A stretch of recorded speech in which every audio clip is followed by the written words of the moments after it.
Hello everyone and welcome to another video from my narrowboat. If you're new here, my name is Laura and I am a kitchen witch. I bring you videos based around the rituals, the ceremonies, the folklore of our food, the magical properties of ingredients and the stories behind them, and just teach you how to put a little bit of magic into your everyday. Today I want to tell you some of the things that I as a witch do not believe. Now these are things that are very personal to me. Some of you will believe in these things, some of you will subscribe to these things. I would love to open up the comments for discussion. I would love to hear your personal thoughts and what you think and how it pertains to your own practice. Or if you're unfamiliar with witchcraft, I would love to know what you think about this in general. Have you heard of these things? Do they sound plausible to you? Do they sound right to you? Some of them are a little bit controversial, but please remember it's my own personal opinion. I'm not an authority voice and I'm not telling you that this is the right way or that any way is the right way. Let's get into it. 10 things that I as a witch do not believe.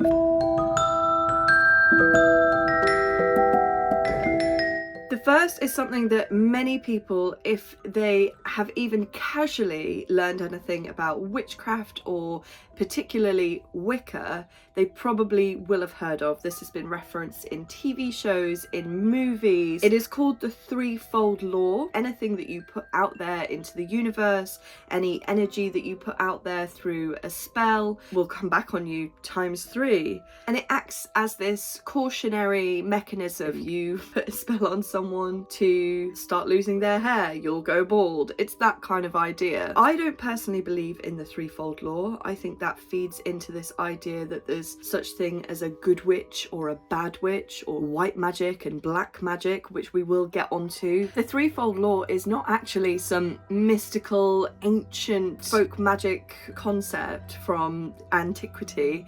It is a modern invention. The Threefold Law originated from Wicca, which was popularized by Gerald Gardner in the 50s. And I think he may well have been inspired by the idea of karma or hermetic order, hermetic spiritual balance. He's taken ideas from the East and sewn them into this new religion, Wicca. And while I love the idea of acting with care and taking consequences into account, and I think especially for people who are new to witchcraft, it does act as a caution to let you know that you should be careful with your intentions, you should be careful with your spells, you should be intentional, you should think about what you're doing before you do it. But I don't subscribe to that idea of things being either good or bad. So I think it's a useful mechanism, but it's just not something that I believe in.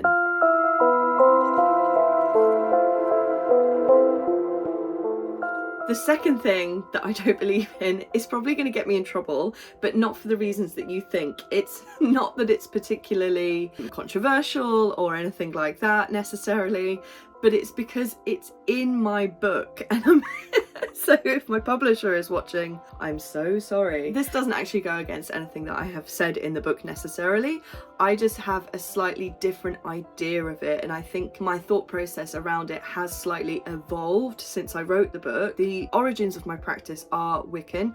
I have a lot of things to say about Wicca, not all of them good. However, it was my entry point into witchcraft. When I was a kid, when I was like 11 or 12, I started reading about Wicca rather than the umbrella of witchcraft, and it made it very accessible for me. It made it very easy for me to understand. So in that sense, I do owe Wicca a lot. So I'm not gonna Wicca bash too much in this video. There are positive things to say about it, but yeah, there's a few negative things to say about it as well. One of those negative things is the Wheel of the Year, because it does take practices from many different disciplines and sort of mushes them together. And although we probably did have a wheel of festivals that is tied specifically to the harvest more than anything, to the seasons, England, which is where I live, England has lost much of its specific folk identity. The Industrial Revolution meant that people moved to cities to work, and these rural ideas, a lot of them haven't survived. So if you looked at Celtic communities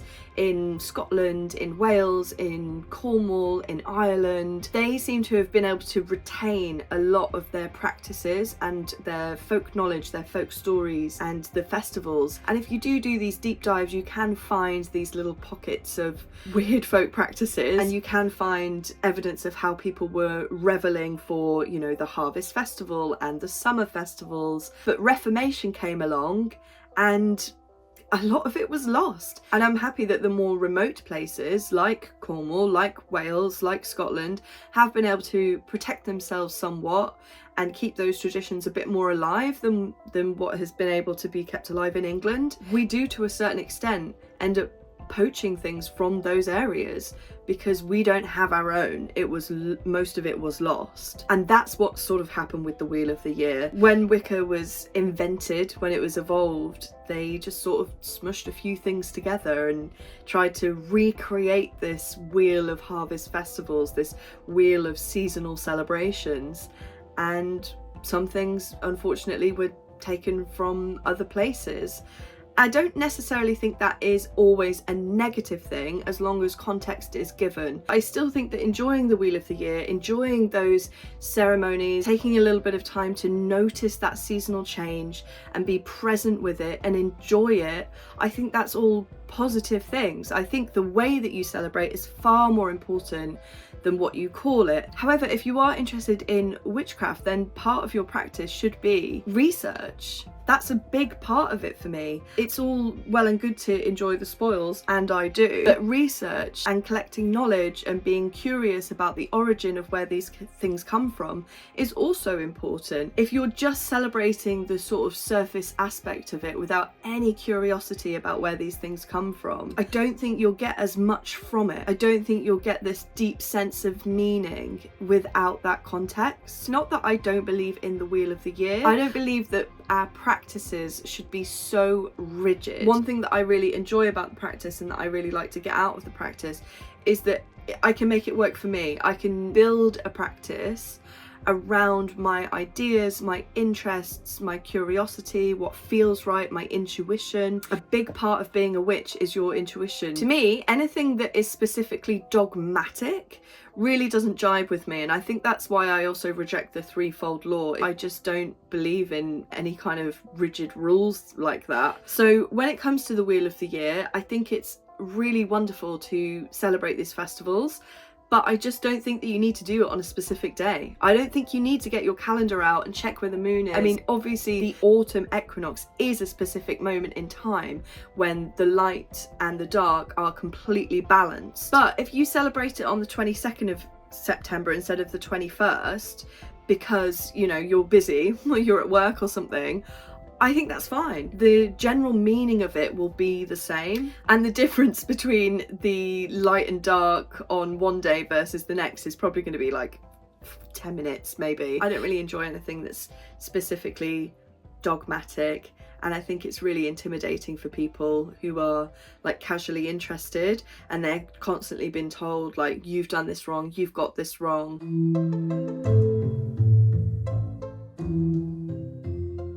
I vehemently disagree with buying and selling spells. I'm not throwing shade on anyone in particular. Maybe I'll have to eat my words one day. Maybe I'll end up selling spells one day. I mean, I do have a book full of spells, but that's different. I'm not talking about spells in a book, giving people the ideas, the context, even the incantations, even the full recipe of how to do a spell. That's fine as long as you are the one performing it yourself. If you're creating a spell for someone to then perform themselves, I think that's fine. One reason why I included the Witch's Store Cupboard in my book, which is like a glossary of some of the most prolific ingredients and their meanings, is so that you can adapt it to your own needs. If you're making a porridge spell but you want to gear it towards creativity, you can sort of look through that glossary and choose some ingredients that will make sense to you. Maybe you'll put some orange syrup on there. I've tried to make the recipes as adaptable as possible because witchcraft is an exploration, and so is cooking, and it should be adaptable to your needs or to what you have at home. But there is an obvious bait of Etsy witches. That's what they tend to be called because they tend to sell their services on Etsy. Now I have an Etsy, but I don't sell spells on there and I never will. I think most people selling these spells are snake oil salesmen. They're not even doing the spells. They're not real witches or real witches, but you know what I mean. They're scammers. They're absolute scammers.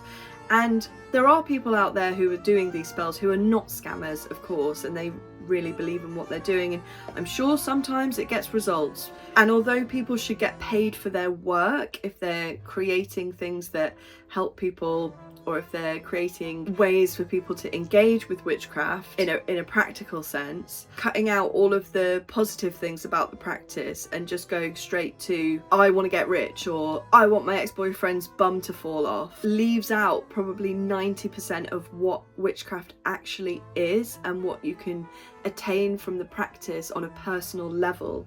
If you're just trying to, I just want to get these things, I just want a new job, I just want my sister to look fat in her wedding dress. And yeah, most of those spells are negative ones as well. They're all love spells or get back at your ex spells, or it's based in targeting people who are feeling desperate, people who have a burning passion to get revenge or make someone love them, or you know, they're in emotional turmoil. And these so-called Etsy witches are targeting those people specifically to take advantage of them. I disagree with the whole premise of selling a spell from top to bottom. I just think it's wrong. I think the only way to truly get something from witchcraft, in my opinion, is to do it yourself. I mean, yes, I'm sure there are spells that have worked for people. I'm sure there are coincidences that have been put down to those spells working. And again, we will get on to why I don't think it works a bit later, because I'm not ready to say the big one yet. So yeah, please don't buy spells. Buy books and learn how to do it yourself. All of that knowledge is out there. It's all accessible. And I promise you, it's easy and it's fun, and you don't need to be a professional witch to do spells. There's no such thing.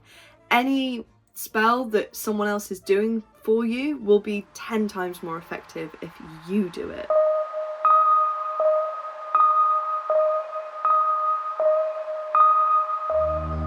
This idea that there is such thing as light magic and dark magic, there's good magic and evil magic, there's white witches and evil hags. I want to give you a very short story time about my experience with so-called black magic, mostly because it's just the weirdest story. So a couple of years ago, I was in Bali. I was in Bali for about 6 weeks, and most of that time was spent in the north of Bali. And I spent a couple of nights at this sort of like artist retreat on the beach. It was amazing, and there's nothing around there for miles. So one of the things that they had was like a menu of things that you could do, because although it was on the beach, it rained like the whole time that I was there. I looked in this menu of things that I can do, like day trips. I went scuba diving to a Japanese ship that had sunk just off the shore of the volcano, and I went coffee tasting in the mountains. Like, it was amazing. It was so cool. And bearing in mind also, I'm paying for like £10 to go and do stuff like that. But one of the things that they had on this menu was a black magic ceremony.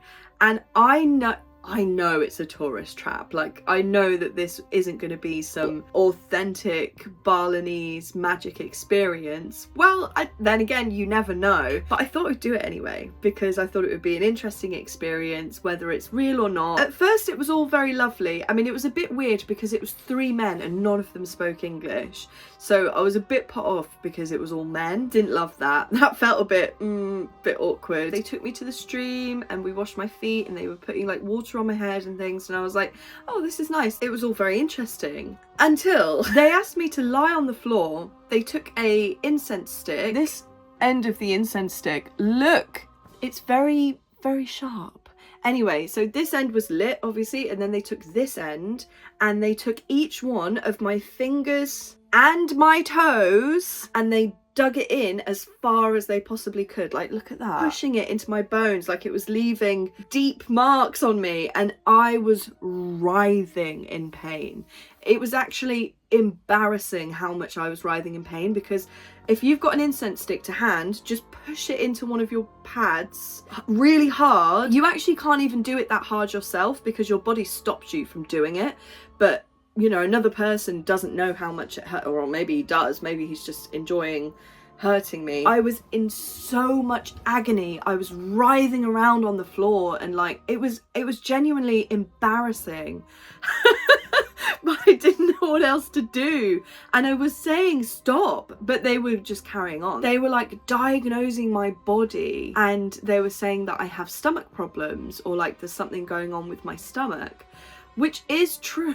Like, I do have issues in that area. Like, I have my gallbladder out, things going on with my liver. Like, there are issues there. Their horrendously painful ceremony was intended to like heal my stomach. Well, I can tell you now, it didn't work. Both mortifying and agonizing. So I'm not saying that that isn't real. Like, please, if you know anything about Balinese magic, please let me know. I'm pretty good with pain. I have tattoos, I have piercings, I have scarification, like, and I'm pretty good at like holding it down. Even though they say gingers, we feel pain more. Even I was absolutely writhing around in pain, and they had to take me to my room because I was being loud. I did tell them to stop, but I also wanted to be polite. I didn't want to step on the toes of this black magic ceremony. So anyway, that's my direct experience with so-called black magic. I did ask my driver G'day later on, like a couple of days later, if that was real, and he was like, I wouldn't be as disparaging about the idea of that ceremony being real or not if G'day hadn't implied that I was taken for a ride. However, maybe it is a traditional ceremony and G'day just doesn't believe in that stuff. So I guess we'll never know unless you guys know, because I'd be very interested to hear. But if you are ever in Bali and you get the chance to have a black magic ceremony, I recommend that you don't do it. Suffice to say, I just don't believe in the idea of magic being good or bad. There's no such thing as good or bad, only morality makes it so. And morals come from, you know, human beings. Nature is brutal. There's no sort of like emotional intent there whatsoever. It is what it is. And animals have to kill each other. That's just how the ecosystem works. There's no morality there. Your intent is what makes it good or bad. There's no such thing as black magic. There's no such thing as a white witch. I really reject that phrase. I don't like it. It doesn't wash with me. It feels a bit icky even. I don't believe that there is two different types of magic, good and bad. I believe that magic is magic, and it's sort of like humans who put the intent out there. And is the intent good or bad? Well, you know, sometimes people do bad things for good reasons. So it's complicated. It is nuanced. I'm not sure if this is going to cause a bit of discussion in the comments. Probably, because this is what a lot of people do work with, and I'm not saying it's wrong, it's just not something that I personally resonate with.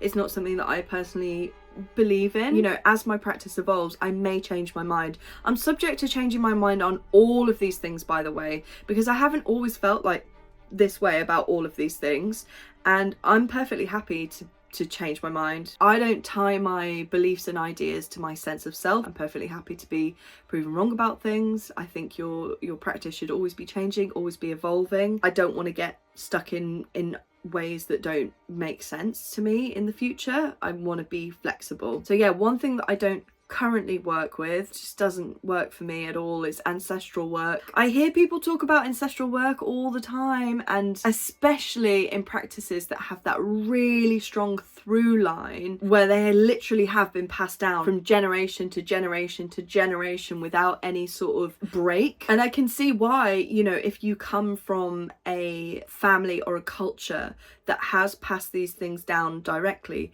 ancestral work would make a lot more sense. But to me, I'm like, I don't know these people. Who are these people? I know nothing about my ancestry. And yes, I think most people do, you know, talking about the ancestors and talking about ancestral work, they're not talking about Auntie Sally twice removed. They're talking about, you know, ancestors deep in antiquity. But still, I don't know them. I don't feel any connection to caveman Laura. I just don't. It just doesn't do anything for me. I like the idea of imagining what human beings were doing hundreds or thousands of years ago. It just doesn't resonate with me. And I can't tell you why. Maybe I'm really missing out on something, but it just doesn't do it for me.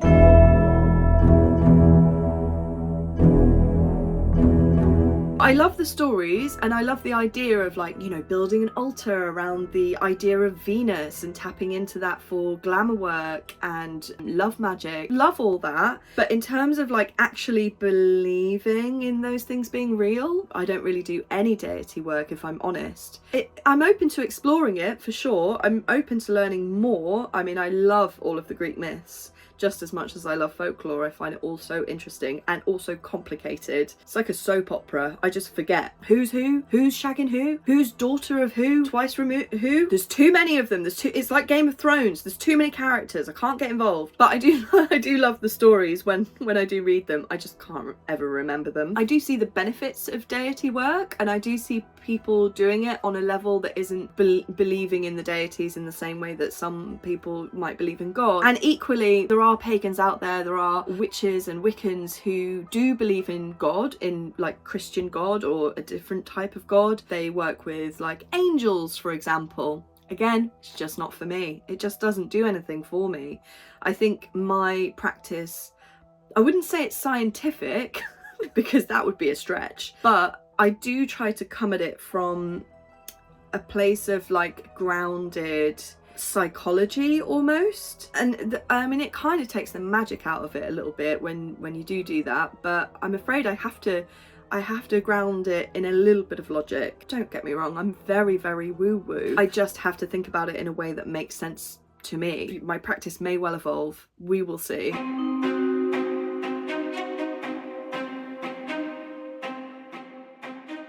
And that brings me neatly onto number 7, which is, I don't believe in magic. That sounds really bad.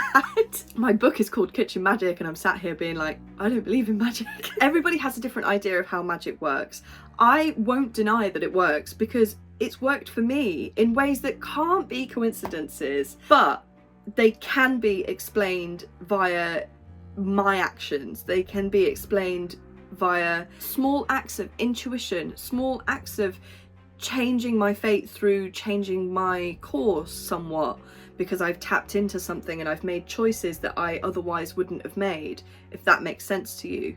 This sort of like Jungian idea that a spell is tapping into the subconscious.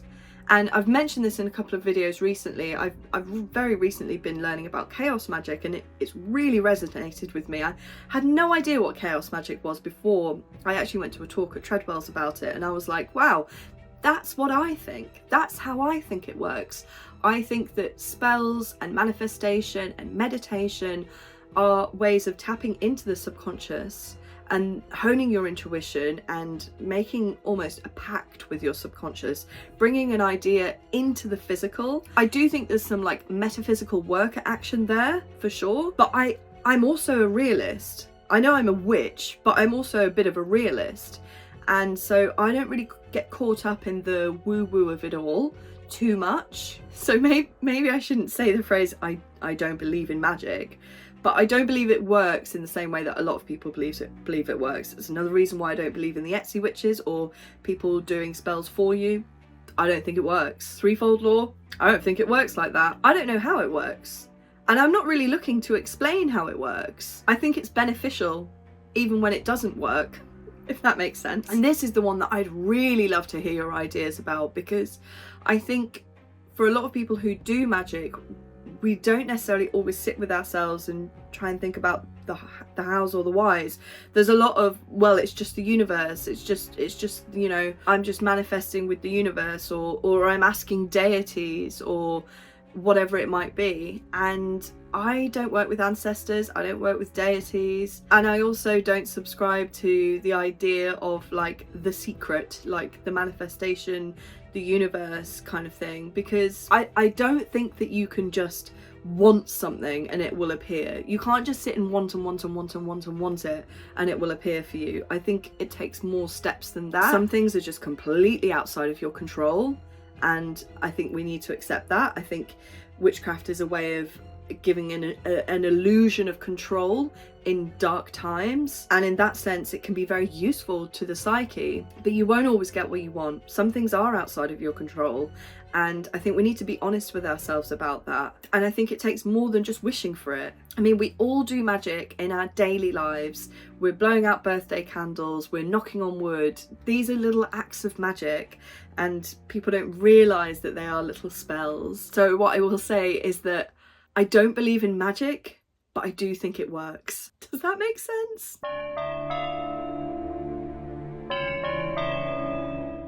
Number 8 is the idea that you need specific tools and specific candles and specific ingredients. I've seen people online say, oh, you know, what can I replace X, Y, and Z with? And I've seen other witches reply, well, if you don't have the time to go out and get a yellow candle, you're not committed to this spell. And I wholeheartedly reject the idea that you need these really specific things and that you need to like exercise your commitment via spending money, essentially. I do think that spells require some level of sacrifice, whether that's your own energy or something that you're burning or something that you're, you know, putting in a jar. It doesn't need to be a goat or a human sacrifice. That's not what I mean. I just mean that you are going to be expending something in order to gain something. The bigger the thing that you're looking for, the bigger the sacrifice should be. But in terms of sacrificing your money, if we go back to ancestral work, you know, people from hundreds of years ago, do you think they were finding a specific red candle in order to do spells? Or were they just using what they had to hand? If you don't have X, Y, and Z, you don't need to go and buy a fancy version. What is the mechanism of that tool or ingredient within the spell, and replace it with something that can do the same job? I really reject this idea that you need fancy things. I do think the physical items really help ground your ideas into the physical realm. So I think it is a good idea to have a candle, but it can be a tea light. I think it is a good idea to have something written, pen, paper, but it doesn't have to be fancy. I often end up using fancy things because I love the spoils. I love the aesthetics. I love all that. But you don't have to. You can be a minimalist witch.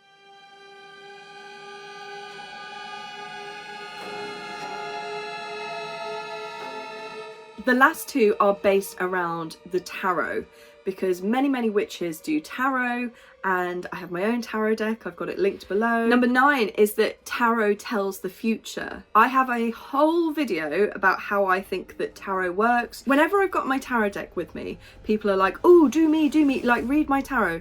And the thing that I get most is, I hope I don't get the death card. Oh no, is this going to happen now? No. Number 1, the death card isn't negative. Number 2, pulling cards isn't going to change what happens. I don't even think the cards are actually telling the future. It's a psychological tool to find out how you feel about something. So another really frustrating thing when I read tarot for people is that I say think about something specific, a choice that you have to make, an area of your life that you feel conflicted in, or that you would like to find out more about how you really feel about. And then I'll do a reading where none of the cards go together and everything looks a bit higgled, like nothing makes sense. And I'll say, what was it that you were thinking about? And they'll just go, oh, nothing. No wonder these cards don't make any sense. You weren't thinking of anything. Yeah, reading tarot for people can be so annoying sometimes. They really want it done, but they're not committed enough to even think about something that they want to know about. And tarot isn't just going to tell you things that are going to happen. That's not how it works, in my opinion anyway. It can only tell you how you feel about things. Often the cards do read you for absolute filth. I think tarot is an absolutely wonderful tool, and I'm going to leave a link to that video because it's a much longer explanation of how I think it works, and I'll just end up repeating that, to be honest with you. But yeah, I don't think that tarot tells the future. And my final one is this idea that you can't buy your own deck. Now that is something that I have repeated before. I have told other people it's bad luck to buy your own tarot deck. You have to wait for a deck to come to you. And I reject that now. I think that's rubbish. I don't think that's true at all. I think I was just repeating what I'd heard. But when I made my own deck, I really sat and thought, because, you know, most people who were buying the deck were buying it for themselves. People on Kickstarter, people on Etsy, once the deck was done, they're buying it for themselves. And I even had friends of mine saying, oh, I really want to get your deck, but you can't buy your own tarot deck. And I was like, that's actually so dumb. Like, for what reason? For what reason? If you have a deck and you like the tarot deck, just buy it. If you like the deck, just buy it. Maybe you're supposed to wait for your first tarot deck to come into your life. I still don't subscribe to that. I think it's silly. Some of my most treasured decks are the ones that I've bought for myself, and the ones that I find work really well. Please leave some stuff in the comments and I'll let you know if I think it's rubbish or not. Thank you so much for watching this video. I have a lot more videos like this coming up because I just want to sit and have some chats with you. I have just taken the leap with something that I've been thinking about doing for over a year. People have been asking me to make a Patreon, and for a while I was kind of resistant because I didn't know what I would put on there, and I didn't know if I could give it the attention that I wanted it to have. And you know, people were saying, oh, it's fine, you know, you don't need to put anything on there. But I do. If I'm going to make a Patreon, I want to give something back, because I used to have a buy me a coffee where people could sort of support my work via that, and I got rid of that ages ago. And for a while, the only thing that I've had, the only way to support me that I've had, is being able to buy my book and buy my tarot. But they've both only been out for a month, a long period of time where there was literally zero way to support me. And now the only ways that you can support me is like by buying my products. So recently I did a tea ritual event in Cornwall. So I had some guests and I talked to them through 12 of my favourite herbs and flowers, and you know what each of them meant. Every individual built their own tea based on the intentions that they have, and I taught people how to make a sigil, and we had like a little tea ceremony, and it was really, really lovely. And I did put on my Instagram, are there any other places in the UK and beyond where you would like me to bring this tea ritual? But I had so many messages from people all around the world saying, oh, I'd love to do something like this, can you do it online? And then I started thinking about the Patreon idea again, and suddenly I had all of these ideas. So what I want to do is start an academy, the Ritual Academy, which will allow me to give lessons every week about witchcraft, the history of witchcraft, chaos magic, Greek myths and legends, the ones that I can remember, herbology, recipes, lots and lots of different things. I want to make it as eclectic as possible and just sort of follow my interests, really, because every week I have a new interest. And so I would like to theme every month with a different theme, whether that be deities, because I'd like to explore that together, because like I say,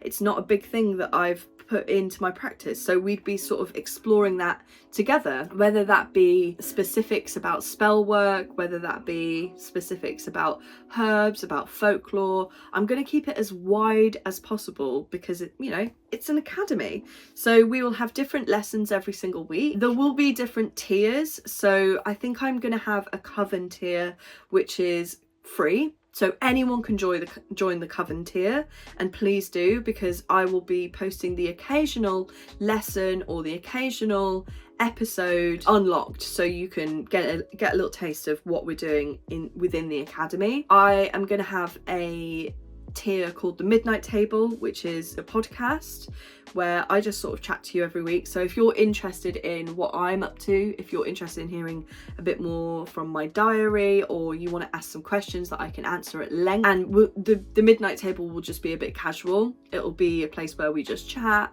and we keep it loosey-goosey. But I will have a higher tier for the Ritual Academy, which encompasses everything. You know, I could have put this up as a course, and I could be putting out multiple courses across the year, but those courses, I don't know if you've ever seen those courses online, but they are hundreds and hundreds of pounds, because a lot of them are very like hands-on and like mentoring one-to-one. I wanted to make this a lot more accessible. It won't be accessible for everyone. It does cost money. I do need to get paid for the work that I'm going to do, but it will be a hell of a lot cheaper than those courses that you buy online. Hopefully, the hope is that you get so much out of it that it'll be worth it for you. And like I say, the Coven tier will be free.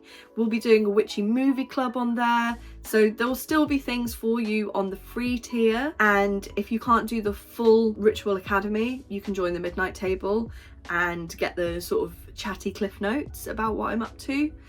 And I'm also going to do one tier, or possibly 2 tiers, where you can get a monthly tarot postcard, a tea postcard from me. I'll explain it further in a different video, but I just wanted to let you know that I have now put up a link for my Patreon.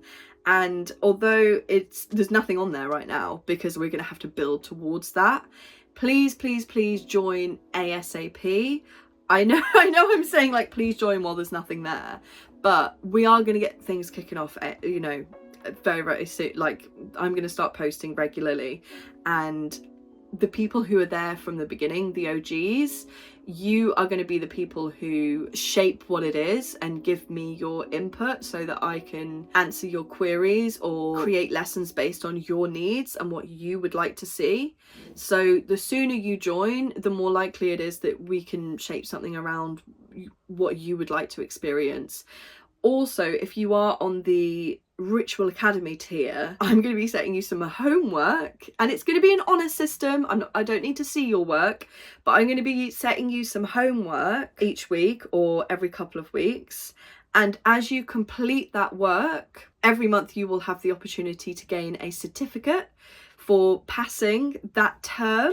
And once you have collected a certain amount of certificates, you can trade them in for a gift from me. So I am going to be rewarding you for the work that you do, rewarding you for completing these terms, these lessons.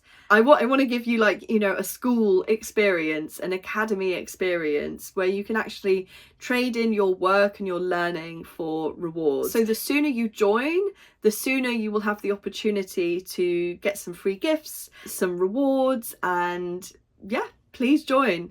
And thank you again for watching this video. Please share it everywhere. I will see you next week.